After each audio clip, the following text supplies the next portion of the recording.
Hello lovely fairy tale friends and welcome to my new video. Today I'm going to read for you Rumpelstiltskin from the Grimms. I hope you enjoy it and subscribe my channel.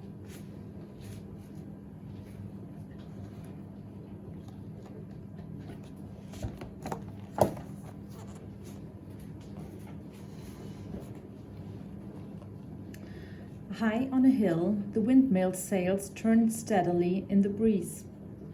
The proud old miller looked down on the village below.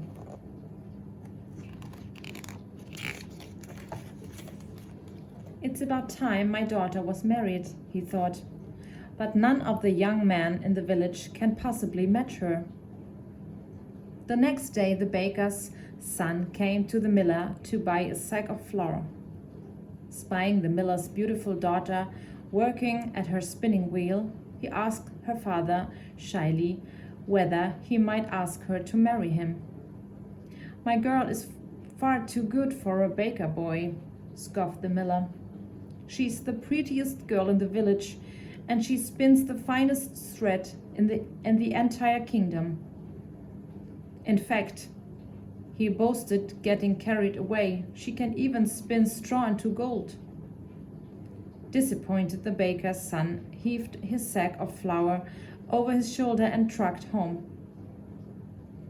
Back in the village, the baker's son told his mother what the miller had said. "That's incredible," she said. She hurried off to tell the shoemaker's wife, who told the innkeeper, who told the king's huntsman. It wasn't long before word of the girl's extraordinary skill reached the king. "A girl who can spin straw into gold," he exclaimed. "This I have to see." And so the miller's daughter was summoned to the castle.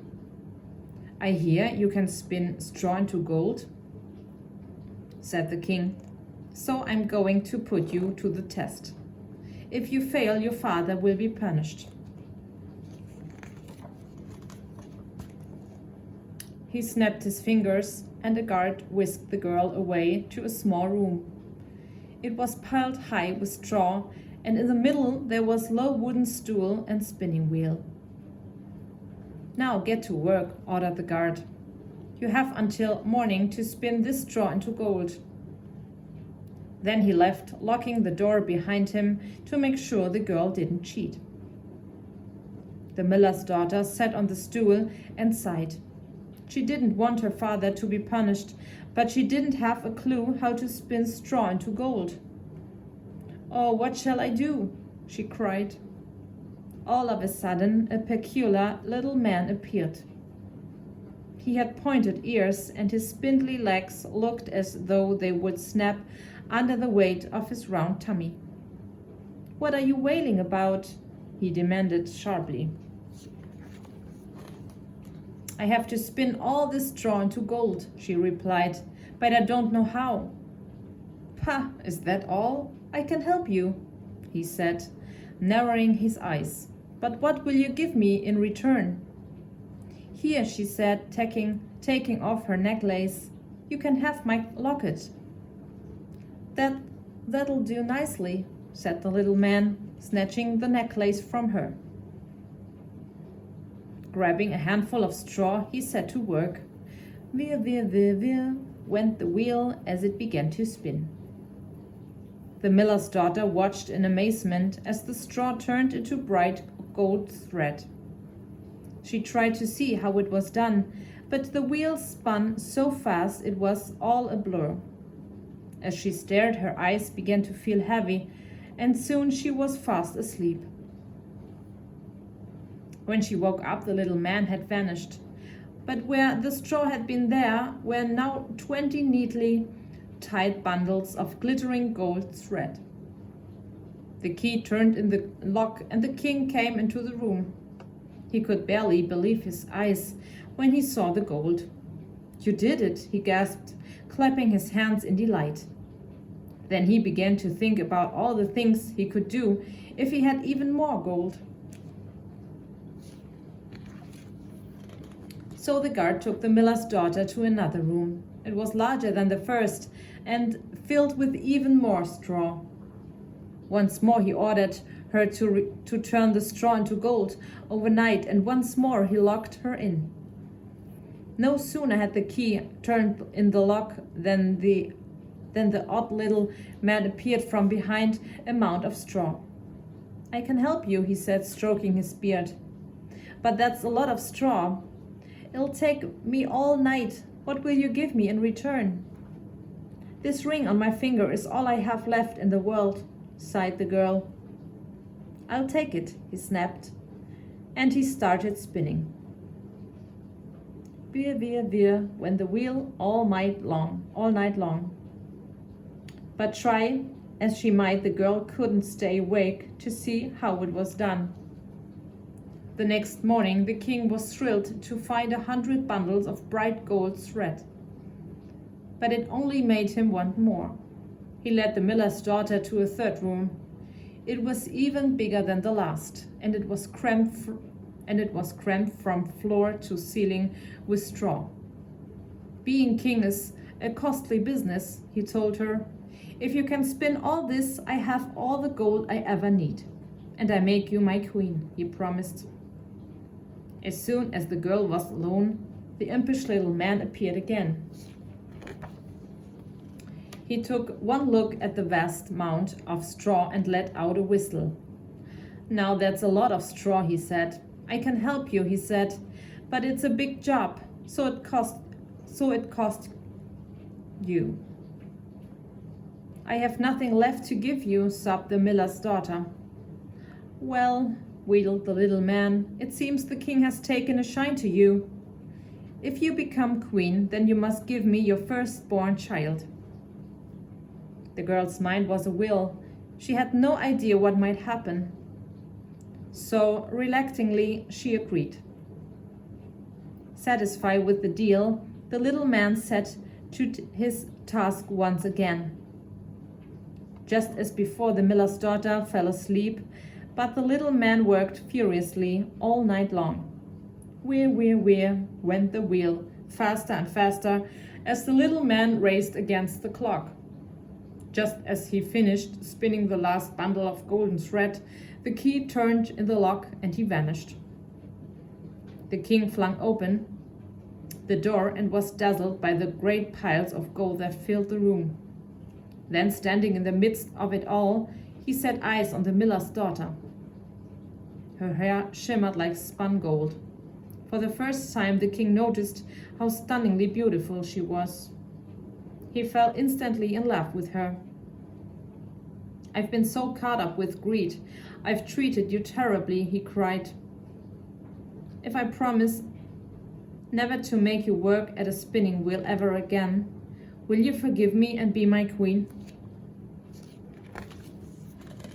The miller's daughter looked into his eyes and saw that he meant every word. "I'd love to," was her happy reply. They were married the very next day. The king spared no expense on the celebrations. He invited the old miller, the baker, and all the other villagers to the castle, and the feasting lasted long into the night. It was the most lavish wedding anyone in the kingdom could remember. For once, everyone agreed with the miller when he boasted proudly that his daughter was the most beautiful bride there had ever been. The king and his new queen were blissfully happy together.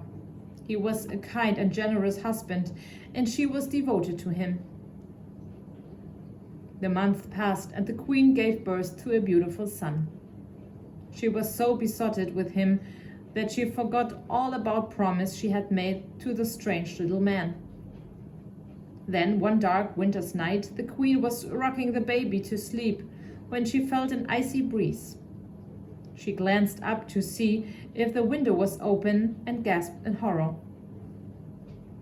There in front of her was the spindly little man. "I've come to take what you owe me," he cried, and snatched the baby out of the cradle.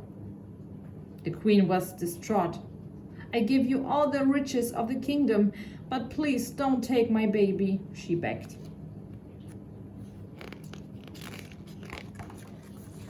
"Pah," retorted the little man.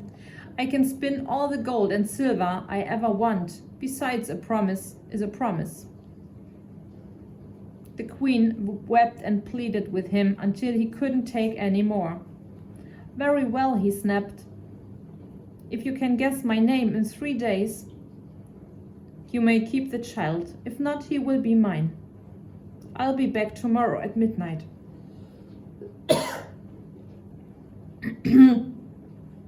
With that, he handed back the baby and vanished into the night. All night and all the next day, the queen sat at her desk, frantically scribbling out a list of all the names she had ever heard and some she wasn't even sure were real. Then she searched every book in the castle library for even more. But by nightfall there were so many names on her list, the queen felt certain that the little man's name must be one of them. At the stroke of midnight he returned. "I am back," he announced with a mischievous chuckle. "So can you guess my name?" The queen unfolded her list. "Is your name Casper or Balthazar or Melchior?" she began. But to each one the little man shook his head and said, "That's not my name." One by one the queen read out every name on her list. But the man kept shaking his head more and more excitedly and repeating, "That's not my name, that's not my name." The queen reached the end of her list and sighed as the little man answered, "That's not my name," yet again. He laughed triumphantly. "Ha, you never guess it," he cried, and he vanished into the darkness. But the queen was determined not to be beaten. The thought of losing her son was more than she could bear. So the next day she rode out to every village in the kingdom, asking everyone their names and noting any new ones she came across. That night she came back to the castle with a list of the most outlandish names she had ever heard. Surely it must be one of these, she thought hopefully. At midnight the little man appeared again. "Go on," he challenged her. "Guess my name." The queen looked down at her new list. "Is your name Short Ribs?" she asked. The little man grinned and shook his head. "That's not my name," he giggled. "Guess again. Is your name Bandy Legs?" "That's not my name either," he chuckled, and his grin grew wider. "Is it Crooked Shanks?" "That's not my name either," he chortled. "Not even close," and his grin grew wider still. By the time the queen had exhausted her list, she was distraught. She still hadn't guessed his name, and the little man was in fits of giggles. On the third day, the queen rode out to all the most distant and desolate corners of the kingdom. But by the evening, she was desperate. She'd asked everyone she met for new names, but hadn't found a single one. The heartbroken queen was about to return to the castle when she spied a thin wisp of smoke rising above some trees. She went closer to investigate, and there she saw a tiny cottage with a bonfire burning outside. To the queen's surprise, the peculiar little man himself was sleeping around the fire, singing at the top of his voice. "The queen will never win this game because Rumpelstiltskin is my name," he warbled. The queen wept for joy. "At last I have his name," she thought, and she raced home. And so this time, when the little man appeared at midnight, he found the queen without a list. "So, do you give up?" he asked. "Never," retorted the queen. "Is your name Robbie?" she asked him first. The man danced gleefully from one foot to the other. "That's not my name. Guess again," he laughed. "Is your name Ricky?" asked the queen. That's not my name either, he crowed, leaping around the room. The queen laughed. Then just maybe, perhaps, could your name possibly be Rumpelstiltskin? She asked. The little man froze. His face turned from pink to red to deep plum. What? How did you find out? He spluttered.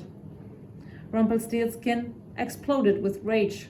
He stamped his foot so hard that it went right into the ground. Then he stamped his other foot even harder. The angry little man stomped and stamped himself deep into the ground, right up to his middle. The deeper he went, the angrier he became, and the angrier he was, the harder he stomped. Before long, Rumpelstiltskin disappeared into the bowels of the earth, and he was never seen again.